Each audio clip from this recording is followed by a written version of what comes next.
Hey everyone, welcome back to another episode of the Armor tutorial series for Arrow version 6. Today we're going to discuss the Quick Links module. The Quick Links module is denoted by the little paper airplane icon here on the left.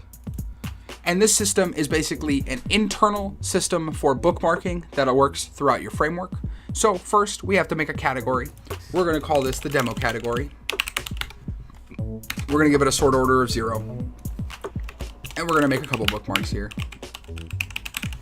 So let's say we want to link to Facebook and we want to link to Twitter.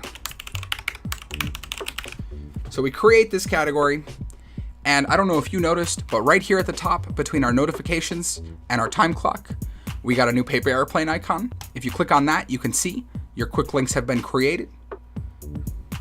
So basically, like I said, it's an accessible bookmark tool from anywhere within the system. Once you've got your category created, you can see it here. The coolest feature of this, the one that makes this tool useful, is that you've got this clone button that allows you to send these categories to anybody else. So say you've got a set of tutorial videos. You can clone those to your new employee, and then when somebody else gets hired, you can have them clone it to the next person.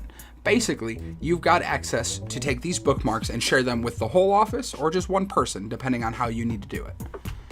You can also click in to edit these, and it brings up that same form that allows you to edit the data as you see fit. And basically, it allows you to tote around information that, for Armor, we use this for some development tools. We use it for some lookup tools, web portals, exam notes, basically anything you can think of that might be cool to keep around and pass on to other coworkers or anybody else. Definitely worth putting in the Quick Link system. But otherwise, the Quick Link system is relatively quick and easy, so if you feel like I missed something or something's still confusing, please feel free to email us at support@armortext.com. We'll get back to you with some information as soon as we can. As always, thank you guys for consuming our content. You guys are the reason that we get to keep doing what we like to do every single day, so thank you again, and stay awesome.